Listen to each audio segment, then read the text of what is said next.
Arratsaldeon, Behetarrak auzo elkartearen izenian, eskerrik asko danori honea etortziarren gaurko ekitaldira.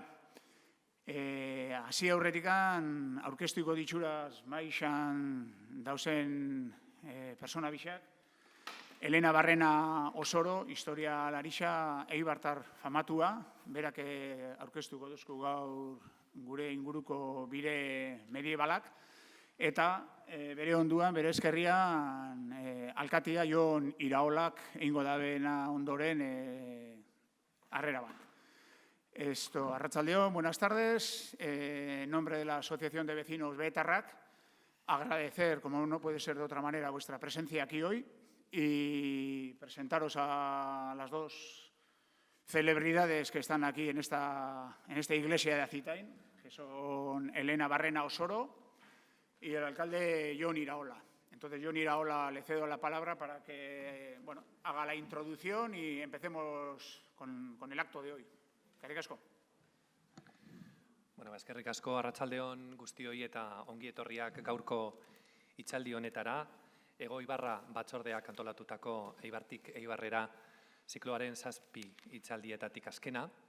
Dakizuen moduan, hitzaldi hauek guztiak aurten ospatzen ari garen Eibarko sorreraren 675. urteurrena dela eta udalatik bultzatutako ekimenen barruan sartzen dira.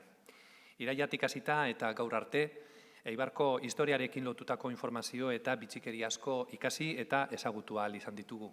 Gaurkoan, Eibar y los caminos medievales izeneko hitzaldi honetan, Eibar hiriaren fundazioaren aurreko bizimoduari buruzko xehetasun gehiago eskuratu ahal izango ditugu, bereziki 1000. urtetik aurrera emandako eraldaketa sozial, ekonomiko eta politikoari dagozkionak. Para ello tenemos con nosotros y con nosotras a la historiadora eibarresa Elena Barrena Osoro. Ella es catedrática de Historia, realizó la tesis doctoral llamada La formación histórica de Guipúzcoa y entre sus trabajos destaca especialmente el que lleva como nombre Historia de los medios de comunicación en Guipúzcoa, la Antigüedad y Edad Media. Elena, en su resumen de la conferencia que podremos escuchar hoy, decía, entre otras cosas, en relación a la historia del Eibar medieval, lo siguiente: ¿qué significa que no haya alusión documental a ella? ¿Que no había nadie? Quizá es que simplemente nos encontramos ante sociedades alejadas de la cultura escrita, en la que los conocimientos, las experiencias y todo su imaginario de creencias y tradiciones se transmitían oralmente de generación en generación.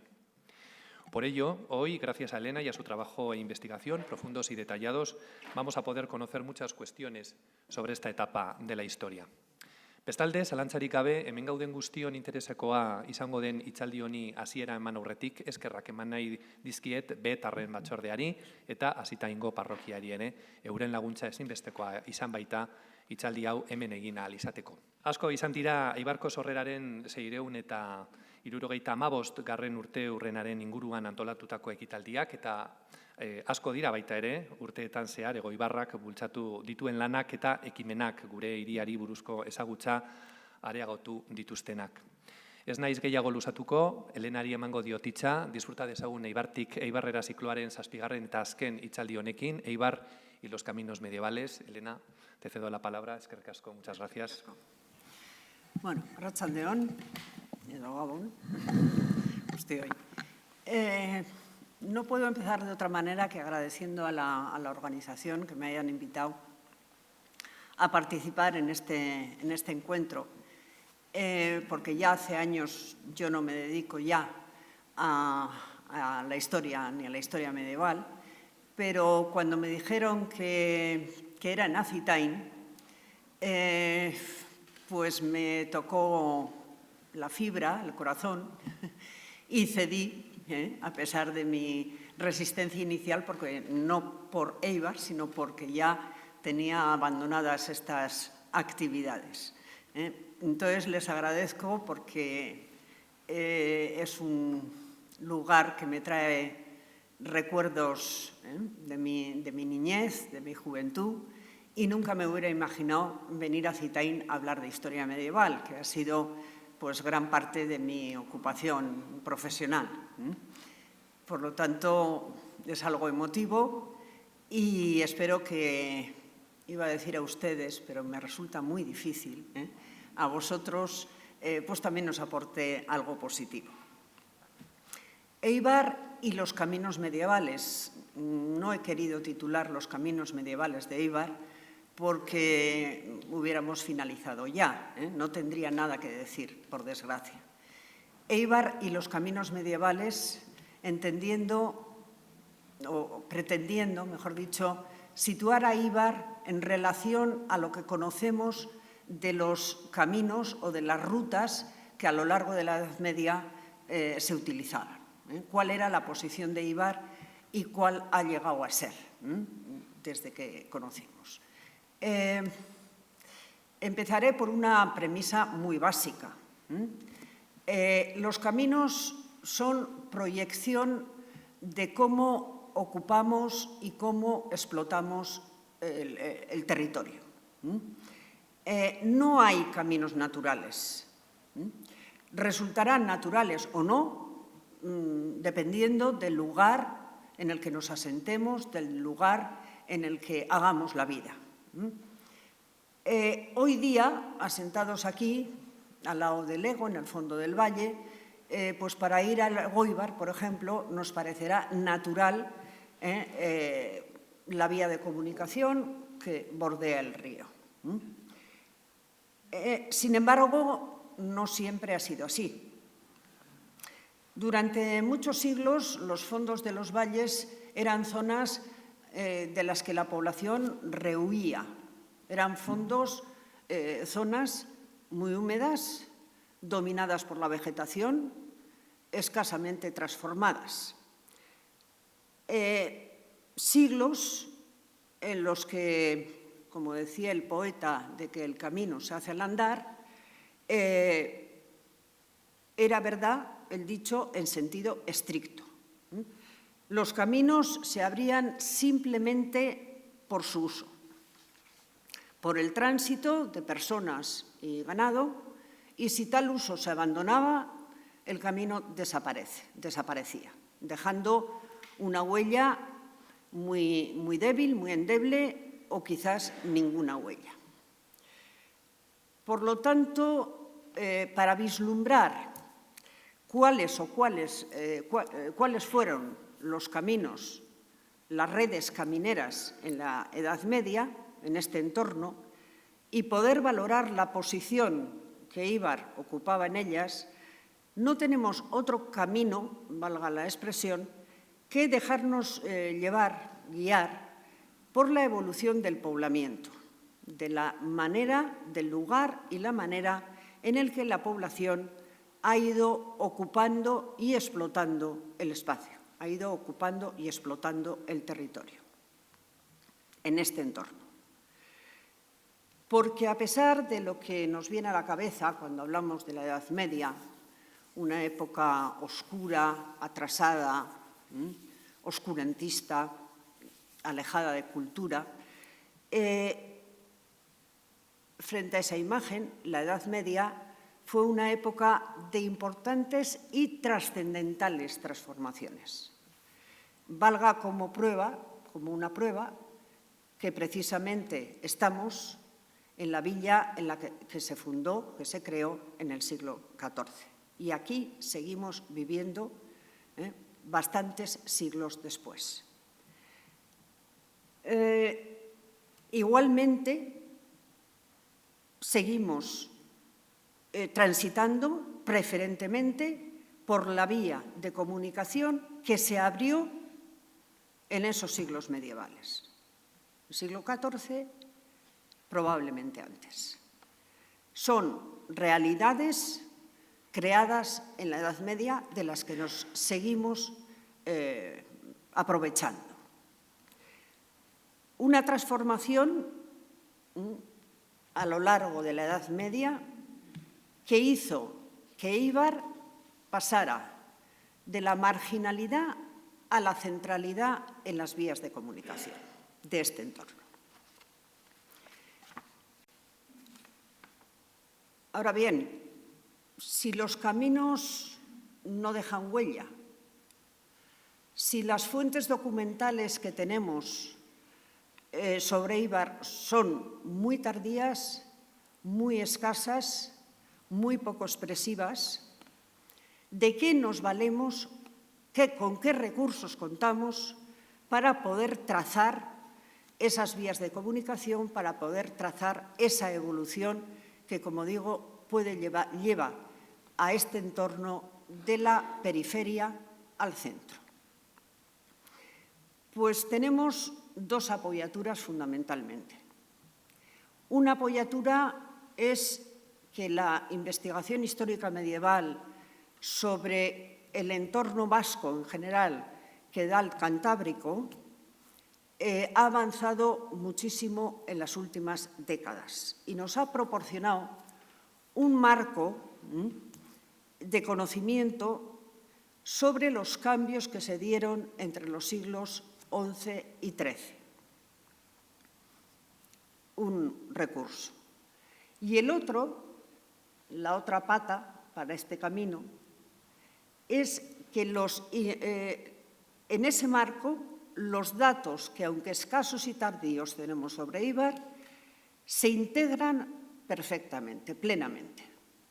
Éibar encaja de manera muy humilde, porque deja poca huella, pero encaja perfectamente en el marco general de la evolución medieval de la zona cantábrica vasca.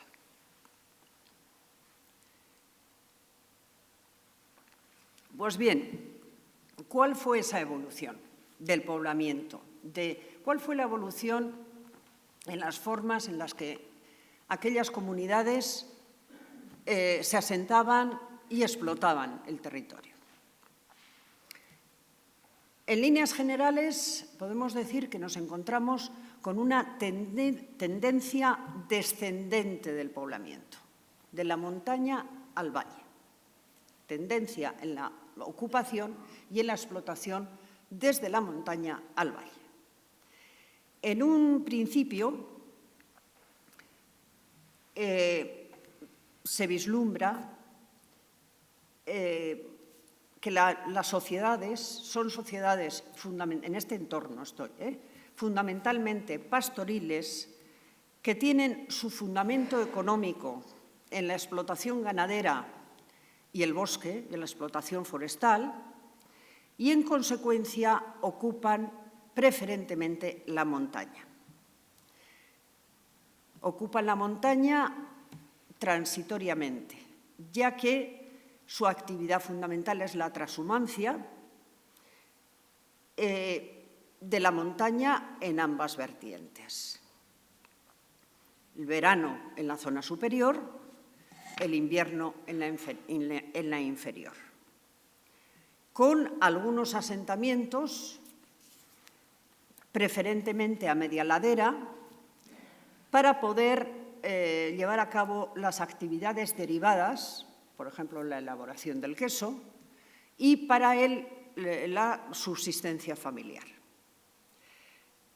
Familias que tenemos que entender en sentido extenso, de una amplia comunidad de parientes de raíz gentilicia, a todos los cuales unía la explotación de la misma montaña, la ocupación y explotación de la misma montaña y el concepto de pertenencia a un mismo tronco común. A esa primera fase, que situamos en la montaña, le sigue una fase siguiente que podríamos situar en torno a los siglos XI y XII y en los que la población, en razón del crecimiento demográfico ya perceptible en esos siglos, que aumentará considerablemente en los siguientes, y, por lo tanto, a una intensificación de la agricultura, se va fijando progresivamente en el espacio, va creando las primeras aldeas, los primeros puntos de fijación donde puede compaginar las labores agrícolas con la ganadería. Serían también o todavía familias extensas, no nucleares me estoy refiriendo, que mantendrían entre sí vínculos parentales. Esta fijación permanente en el territorio, lo que se viene a denominar territorialización de la sociedad, no es un fenómeno exclusivo de este ámbito, es un fenómeno general de Europa. La territorialización de la sociedad fue incentivada por la creación, por la construcción de pequeñas iglesias, pequeños templos, en torno a los cuales se asentaban núcleos de explotación o núcleos de explotación que construían su pequeño templo. Depende del caso, no está claro quién es antes, quién viene antes, quién viene después. Efectivamente, para levantar una iglesia hacen falta recursos que en ese momento tampoco eran muy costosos, pero hacía falta una organización entre las personas para levantar ese templo y una cierta relación con el exterior. Por fin llegamos a una tercera fase, que es la última de este repaso, esta retrospectiva que vamos a ver hoy, con la culminación de la tendencia, esa tendencia del descenso del poblamiento, llegando ya a fondo de valle en los siglos XII, XIII, siempre en términos generales, con la ocupación ya de las zonas cercanas a los ríos, aunque generalmente, casi mayoritariamente, en pequeños promontorios que les resguardaran de las avenidas, las torrenteras del agua, de las cuales rehuían relativamente, ya que en el siglo XII precisamente se extiende por toda Europa un gran invento. La tecnología no la hemos inventado nosotros. Se construyen esos grandes o pequeños, materialmente grandes para aquellas sociedades, ingenios en las aguas de los ríos que multiplican muy considerablemente la producción,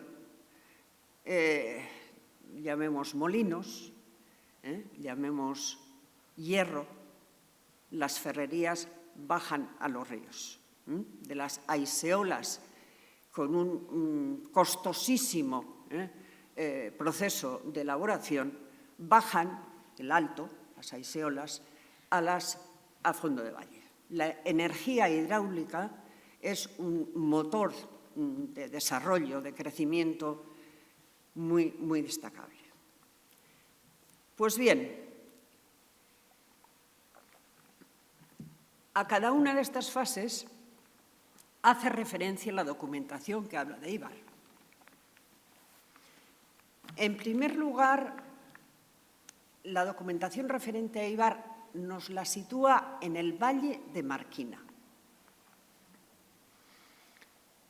Aquí hace falta un pequeño ejercicio de adecuación de los términos que ahora usamos con el sentido que tenían en la Edad Media, o los sentidos. Para nosotros el Valle de Marquina es algo como el Valle de Leo. Sin embargo, al igual que todos los valles que componen Guipúzcoa en el siglo XI ya, se refiere a una demarcación que, a modo de cono, tiene su vértice en las alturas y su base en los ríos, en los valles fluviales.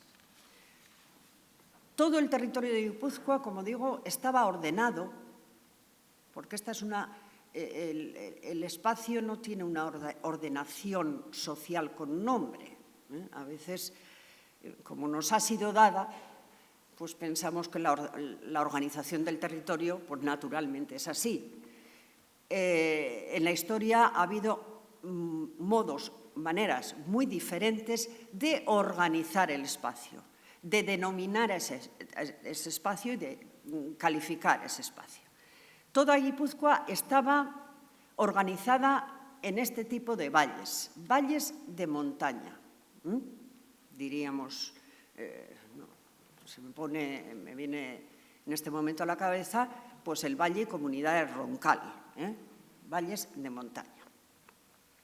A vista de pájaro, el Valle de Marquina comprendía las tierras dominadas en todas sus orientaciones por los altos Urco y Calamúa, en cuyas estribaciones nacen los ríos que van a desembocar en el Deva y en el Artibai.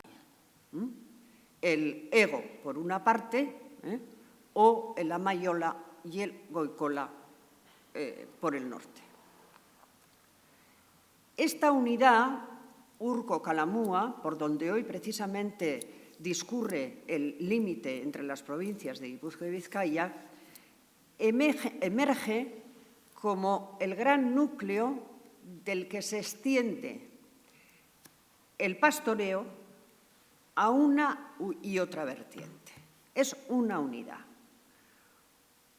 Una unidad, un eje que hoy sigue teniendo un denominador común, el dialecto vizcaíno del euskera. Algo nos llama la atención de que existió una comunidad. Al hablar de eje de montaña, eje en la montaña, límite en los ríos, quizás a más de uno de los presentes le sugiera aquellas antiguas tribus de cántabros,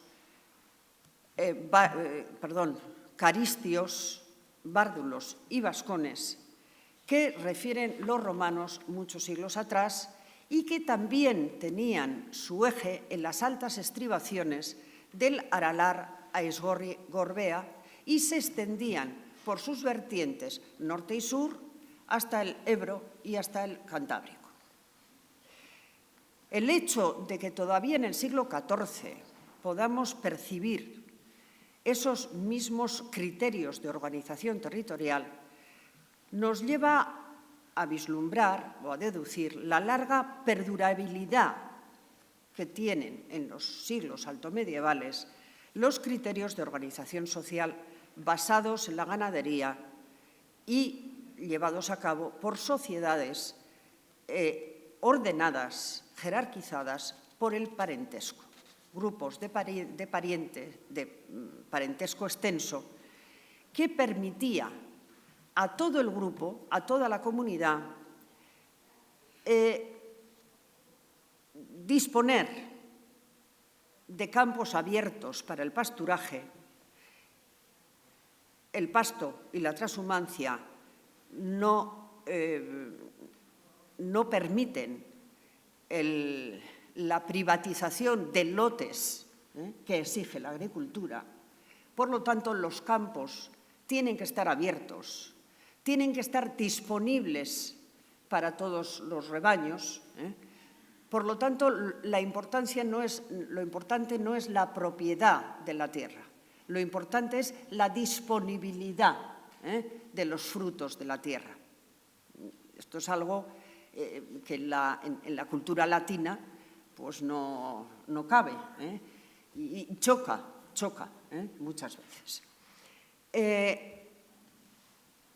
Una perdurabilidad de criterios que nos lleva a entrever ese tipo de sociedad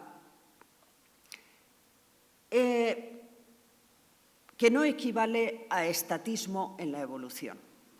No estamos hablando, no se puede hablar en la Alta Edad Media de tribus, como hablaban los romanos, o de gentes, ni desde el punto de vista económico ni desde el punto de vista social son comparables.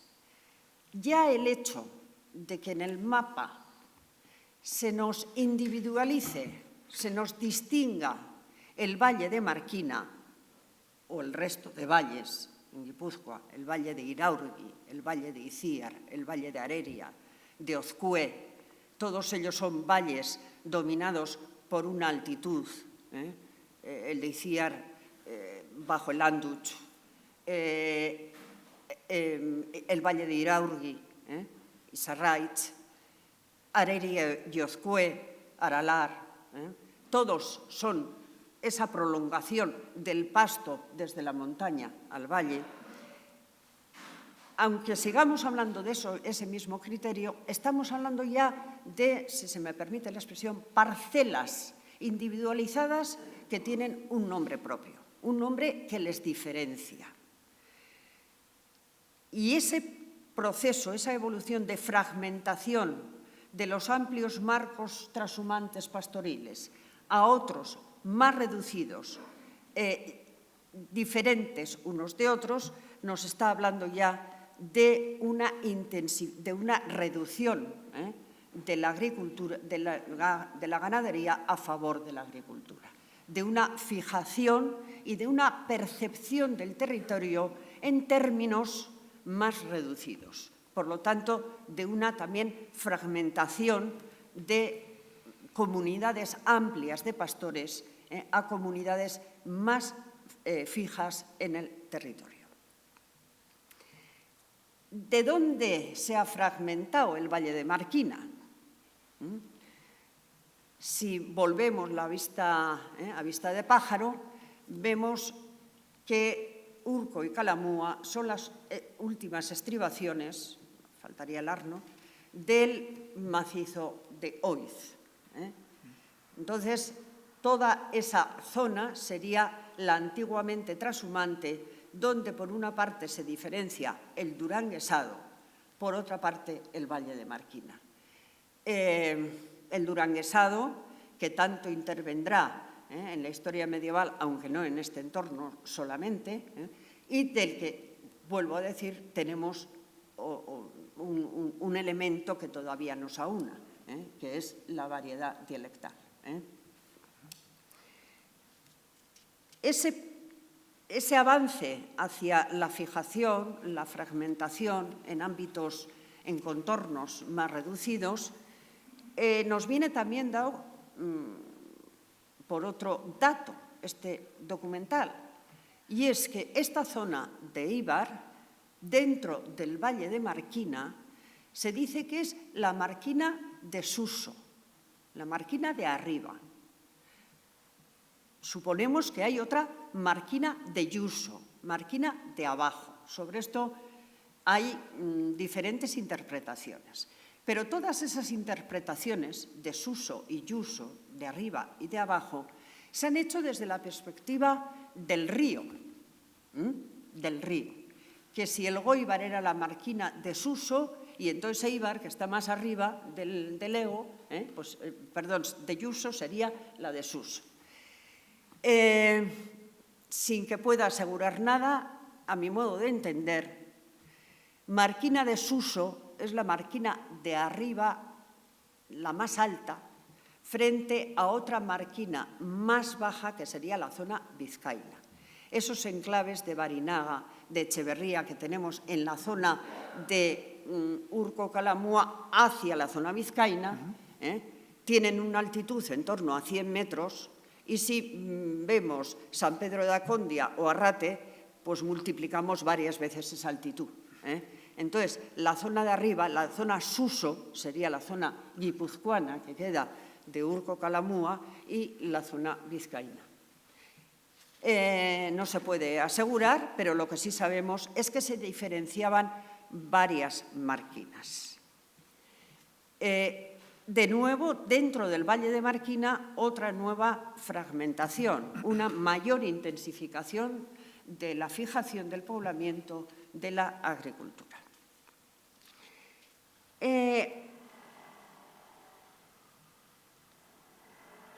En el entorno, estamos en ese siglo XI, XII, empieza a moverse ya lo que va a ser la característica, digamos, o lo que normalmente se entiende por medieval. Empezamos a ver circular a señores propietarios que donan a un monasterio un bien. Tenemos ya documentado que en el entorno del Deva, del Ego y hasta en la costa empiezan a actuar esos señores cuya jerarquía, cuyo poder, cuya autoridad proviene de zonas más mediterráneas, vamos a decir, de zonas donde el impacto de la agricultura, el impacto de la acumulación de renta y de riqueza ha sido anterior, ha sido más lejana y, por lo tanto, son sociedades más jerarquizadas, pero que en un momento de crecimiento demográfico, como son esos siglos centrales de la Edad Media, necesitan extender sus bienes y su poderío hacia zonas todavía escasamente transformadas, ampliar las rentas. Vemos así, en las cercanías, pero como ejemplos, que un tal Sancho de Vergara dona nada más y nada menos que en el 1053, uno de los primeros documentos que tenemos sobre Guipúzcoa, dona al monasterio de San Juan de Gaztelugatxe la iglesia que tiene en Ariceta, Vergara, y, es curioso, la aldea con sus tierras y buenos manzanales que tiene en Paterniti. Paterniti es la Paternitia del Gueta actual. Entonces, estamos ya en las cercanías. Por otra parte, el señor de Vizcaya, Íñigo López, con su mujer, doña Ticlo, digo, como ahora se lleva mucho lo de nombres raros, pues uno con mucha, pues Ticlo, donan nada más y nada menos que a San Millán de la Cogolla el monasterio de San Andrés de Astigarribia. No sé si se sitúan en Astigarribia, en Deva, pero bueno, no sé si pertenece a Motrico, está frente a Sasiola, junto a la carretera general, al borde del río, aunque retranqueado de la costa. Tontos no eran, ni los de Astigarribia ni los de San Millán, porque ese punto es exactamente allí hasta donde suben las mareas, es decir, que hay pescado de mar y pescado de río. Y sabemos que ese monasterio, en ese punto concreto, tiene lo que llaman pesquerías. Pesquerías que no serían más que nasas pesqueras o artilugios muy básicos, es decir, pescaban con los pies en la tierra. Todavía no estamos en el mar, no han llegado todavía todos los avances para poder aventurarse a penetrar en el mar. Las pesquerías de Astigarribia las tenemos ya documentadas en el siglo XI, lo cual le da al río un valor también de recolección, al igual que en el bosque, de recolección de peces, que no podemos olvidar, dada la riqueza piscícola que, aunque nos parezca mentira, ha tenido el Ego. Si tenemos Paternitia, tenemos Astigarribia, tenemos un dato que después ha sido dudoso, pero se daba por cierto, que había una iglesia, una ermita en Mallavia, donde nace el Ego precisamente en el siglo XI. Vamos viendo ya, se nos va punteando un mapa que parecía que estaba en blanco, o un papel que parecía que estaba en blanco. La gran pregunta que se plantea en ese momento de creación de establecimientos fijos, a media ladera, compaginando agricultura, ganadería, ¿qué pasa con Acondia? ¿Qué pasa con Arrate? No sabemos si el vestigio que tenemos de ese siglo XII, que es la famosa imagen de San Pedro, que no sé si sigue estando, pero estaba ¿En No, la Condia? en la parroquia. En la parroquia estaba una imagen de San Pedro, que es románica, del siglo XII, y estaba en el exterior. Sí, pero eso ya... Yo he oído que la han Va, metido dentro. Bueno, claro. ¿Qué es lo que nos viene? Digamos, como pura hipótesis. ¿San Pedro, ese Pedro, de Acondia, fue acaso alguno de esos primigenios enclaves de la zona de Eibar, de la actual jurisdicción de Eibar? Desde luego sus tierras se ofrecen muy atractivas para esa agricultura, para esa compaginar con la ganadería. Arrate parece que nos resulta un poco más cortada, pero la zona alta de Arrate también podría ofrecer grandes atractivos en esa etapa. No tenemos vestigio, porque la imagen de la Virgen de Arrate es del siglo XIV. Quizás ese asentamiento fue posterior. Y dicho esto, no me voy a lanzar. Dado ese descenso de la población, que trae nuevas formas y nueva mentalidad, porque trae la propiedad privada, trae la fragmentación de la familia, trae otras formas de creencia con las iglesias. Es otra forma, es otro imaginario total de sociedad. ¿Representa acaso algún tipo de resistencia a esa evolución hasta el fondo del valle la Virgen de Arrate, con su huida desde Acitain y sus 3 pasos hasta la zona de arriba? Cierro el interrogante y el paréntesis. Bien, en todo este transcurrir, Eibar, la zona donde nos encontramos, bueno, perdón, ¿acaso fue Acitain uno de esos puntos? También lo dejo ahí, uno de esos primeros templos, pero uno de los templos que ya estamos al borde del río. Culminaría con ello el descenso desde la montaña, pero no corramos tanto. Hasta ahora la zona del Ego, por hablar en sentido genérico, se nos ha quedado en el borde marginal de todos esos movimientos que vemos en las zonas altas. Pero pronto hace su aparición, vamos a decir. En el fondo del valle, y como estamos ahora en Acitain, se nos documenta el monasterio de San Andrés de Eibar. Un monasterio.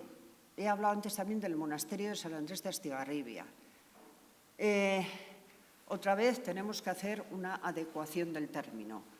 Para nosotros hoy monasterio es un edificio que alberga a una comunidad de religiosos y viven en comunidad, pero se dedican, depende de la orden, pero fundamentalmente a orar. Bien, en la época medieval, monasterio tiene otro sentido, o tiene también otro sentido, que es el de iglesia propia, es decir, iglesia en manos de un propietario o patrono laico. Quien levanta un molino puede levantar una iglesia sin ningún problema. Todavía estamos mucho antes de una ordenación del ámbito eclesiástico o de una estricta ordenación. En ese momento, monasterio, como he señalado antes, Astigarribia, además de iglesia, en manos de un patrono laico,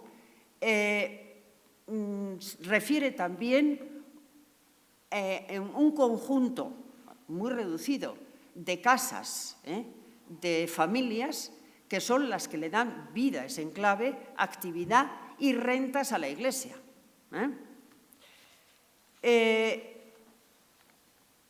Pero con ello empezamos a ver otro cambio en la concepción de la comunidad.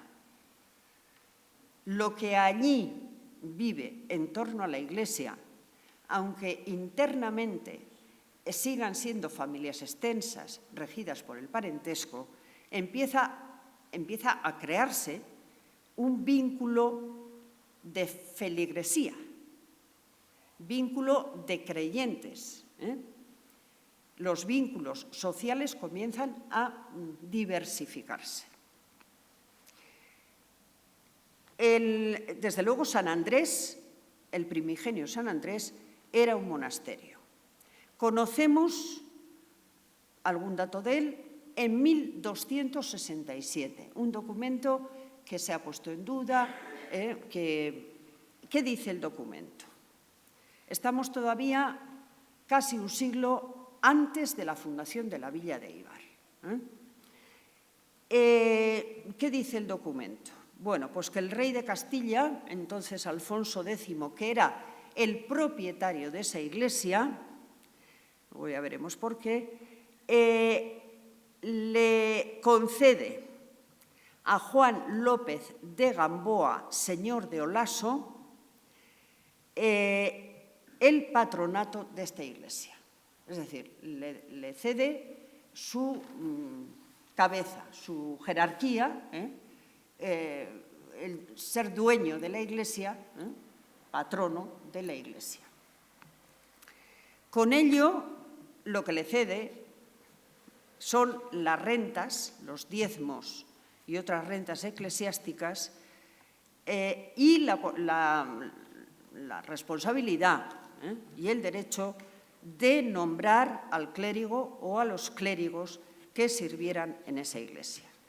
Iglesia que probablemente se situaba en el mismo lugar donde hoy se levanta la parroquia de San Andrés, aunque el edificio obviamente no distaría bastante del actual. Pero estamos en un pequeño promontorio ya encima del río.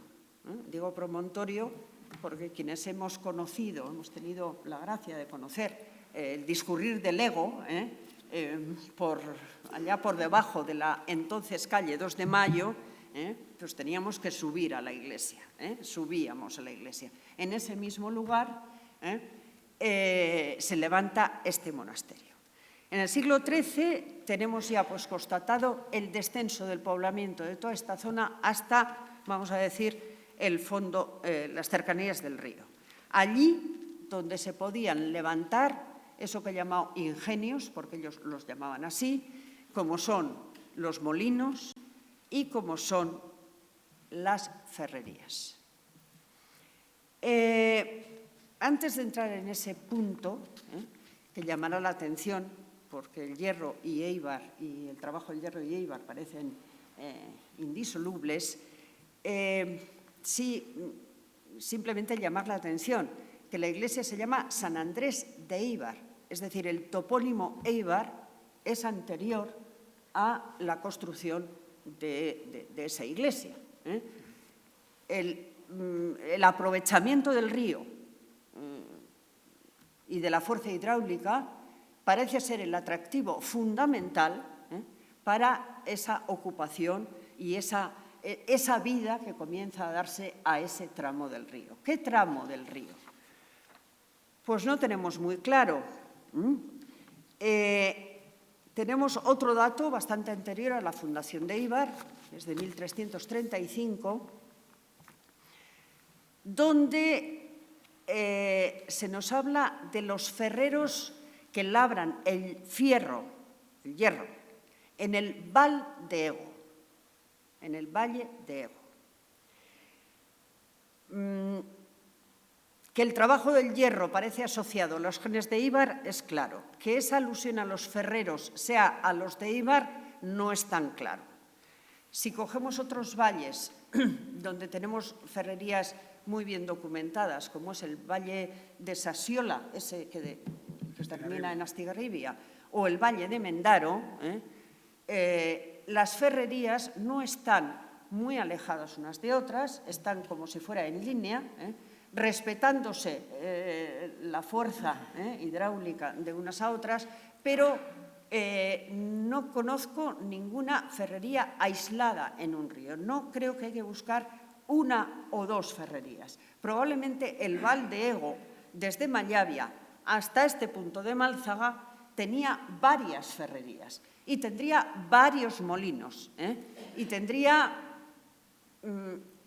pero el punto, al parecer, el punto de asentamiento, de convivencia, de crear una nueva comunidad, parece ser el de Eibar y en torno al monasterio de San Andrés.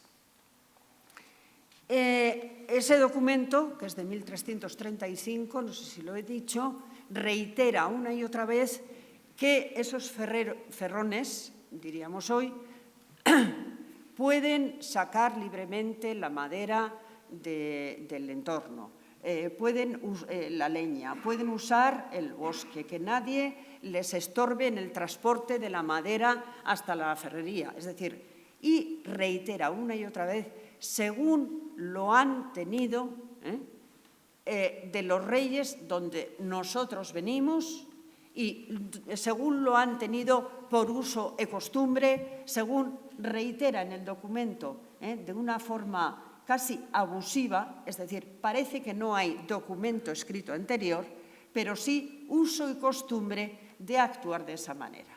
Si eso se nos dice en 1335, no sería de extrañar que al menos 100 años antes, como he dicho, en 1267, se nos habla ya de ese monasterio de San Andrés y del señor de Olaso que lanza su zarpa sobre las rentas que genera ese monasterio.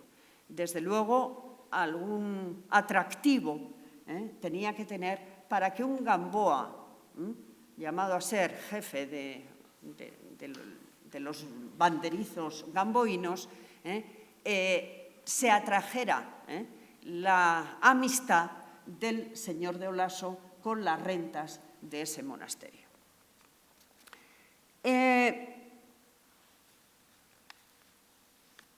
El monarca, el rey de Castilla, que hace esa donación es Alfonso X, como digo, quien le deja muy contento al señor de Olaso, y es ese mismo rey quien actúa con una visión de futuro en Guipúzcoa. Es el rey que funda las villas de Mondragón y Vergara, en el Deva, de Segura, Tolosa y Ordicia, en el Oria. Es decir, va abriendo vías de comunicación ya a través o por los surcos de los ríos con una intención clara, que es enlazar Castilla directamente con el Cantábrico. Estamos en un momento, siglo XIII, donde, además de los cambios que he hecho referencia, comienza otro gran invento, que es el comercio en Europa y la monetarización, la moneda. Entonces, la necesidad de dar salida a un excedente importante que tenía Castilla, que era la lana merina, muy valorada en los talleres laneros de Inglaterra, llamaba a empujar a las vías de comunicación por los surcos Oria, Deva, que comunicaban con el Cantábrico. Y un hecho clarísimo, por ejemplo, es Icíar, la cercana Icíar, que fue primero aldea, que ya en 1200 y poco esa aldea obtiene el fuero, el estatus de villa. En estos años, en 1347, si no recuerdo mal, la villa se traslada a la desembocadura del Deva para dicen, intercambiar los productos y tener un mejor vivir, dicho coloquialmente. Por lo tanto, tenemos hierro, tenemos vía por el DEVA, tenemos el ego, tenemos hierro, tenemos fuerza hidráulica y tenemos necesidad de llegar al mar. Es claro, pues, que a mediados del siglo XIII, ya desde mediados del XIII, la cuenca del Deva estaba en franca tendencia a la transformación, al crecimiento demográfico, al crecimiento de rentas, a embarcarse, si puede decirse desde Éibar, embarcarse en el intercambio a larga distancia, por supuesto a corta distancia, y por lo tanto, en consecuencia, un punto que despierta el interés de los señores de la zona. Le tenemos al mismo señor de Olaso en San Andrés. Eso supone un gran peligro. No es nada extraño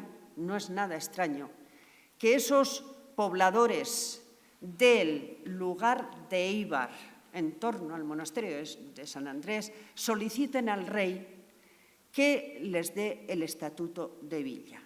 Un estatuto que les salvaguardaba de la dependencia de cualquier señor, que les reconocía como, valga la expresión, comunidad autónoma, con capacidad para elegir su autoridad, el alcalde, para nombrar a los sayones, es decir, aquellos que hacen cumplir el orden público, para administrar sus rentas.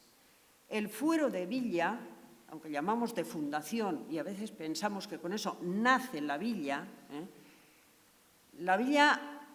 nace jurídicamente con el fuero que le da el rey. La población, la comunidad, ni viene Alfonso XI con su parentela a crear ningún núcleo de población, ni manda a sus primos. Es decir, la población vive aquí. La comunidad, incluso en este caso es más claro, porque son los pobladores quienes solicitan al rey que se les reconozca el estatuto de villa. Estamos en esa conmemoración, como se ha dicho, de los 650 años, se dice bien, de la fundación de la villa de Éibar.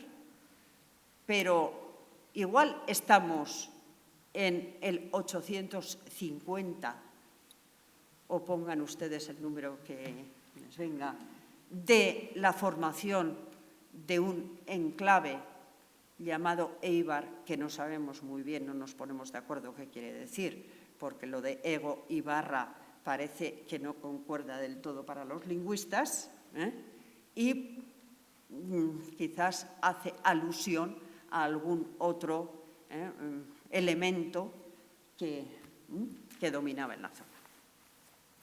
Bien, además no me voy a meter en el fuero de fundación porque creo que ha quedado muy claro en estos encuentros al que le haya interesado. A esta fundación de Éibar pues, le siguen la del Goibar, también en Marquina de Suso, donde ahí sí, hacen una villa, dicen, en el campo del Goibar, no en el campo del Goibar, pero en el campo del Goibar. O sea, ahí todo lleva a pensar que no existía un núcleo previo. Igualmente, es el momento en el que Icíar baja, ya siendo villa, a Deva. Se culmina así una gran labor, calificativo más acorde, pues no se me ocurre, de transformación profunda de la sociedad, de hombres y mujeres, que explotaron este entorno, pero desde el alto, y llegaron a crear una comunidad que ahora tampoco es solo de feligreses, pueden ser de parientes, pueden tener la percepción de venir de un tronco común, pero son fundamentalmente una comunidad de vecinos. Otro elemento, otro criterio de socializar que nace con la villa.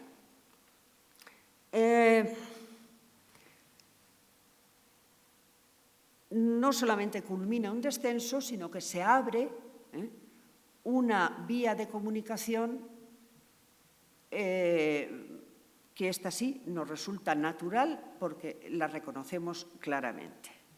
La red viaria guipuzcoana en general se fija, se jerarquiza, las rutas principales son las de los ríos y las transversales, las que más secundarias, menos atractivas para la jerarquía fundamentalmente.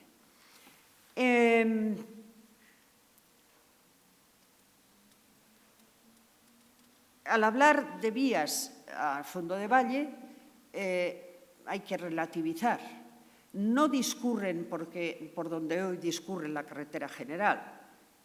Bueno, sabemos que la carretera general es muy posterior, pero tampoco esa carretera se hace sobre el camino. Estos caminos bordeaban o se guiaban por el río, pero siempre a una cierta altura, siempre evitando las riadas o las torrenteras, etc. Son caminos que llevan el mismo esquema, pero no están debajo de nuestras actuales carreteras. Y caminos que no dejan de ser más que tierra hollada, tierra pisada.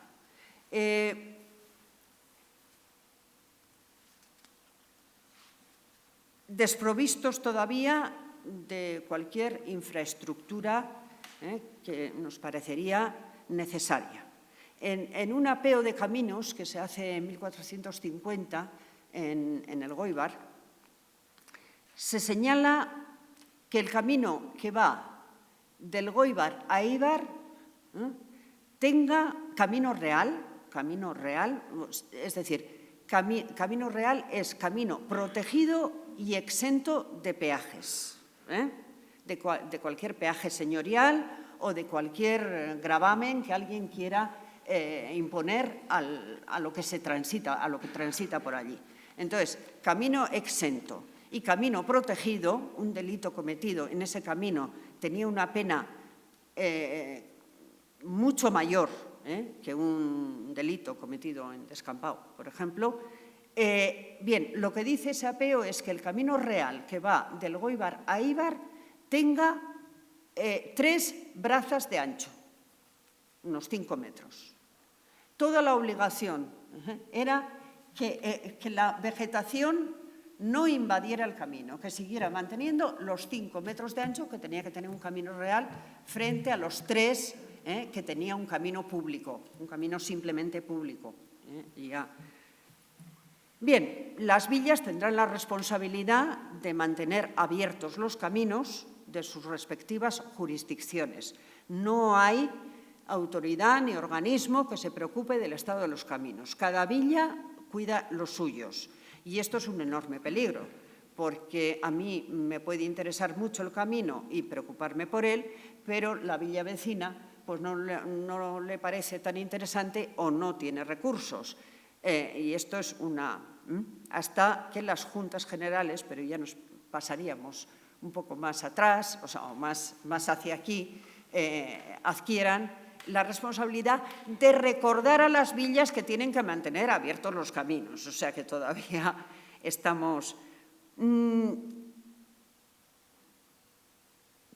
Quizás por ello no es extraño que los viajeros que pasan por aquí en el siglo XVIII y aún en el XIX se queden bastante espantados de la situación de los caminos. Jovellanos, por ejemplo, hace una descripción, el ilustrado Jovellanos, que entra por Éibar, quiere hacer desde su Asturias natal, quiere hacer un recorrido hasta San Sebastián, y entonces entra por Éibar para ir al Goibar y después atravesar por Azpeitia a Tolosa, y hace una descripción bastante, pues dice que tiene que ir a caballo, que no puede caminar, bien. Y Humboldt, el lingüista Humboldt, tiene una expresión, en vez de detenerse en incidentes, dice que ha pasado por un selvático sendero. Un selvático sendero. Bien, a pesar de su estado, que daba, como he dicho, una jerarquización de las vías de comunicación hoy reconocible, y en las que Éibar está en un centro, está situada en una de las rutas que no solamente de sur a norte, sino de este a oeste, forman esa malla viaria, aún hoy, como lo estuvo en la Baja Edad Media. Y ya voy a terminar, porque no sé si me he pasado de tiempo, justo, creo que me he pasado de tiempo, ¿no? Bien. Como conclusión, en este entorno y en otros, cuando hablamos de la Edad Media y utilizamos esos calificativos tan despectivos,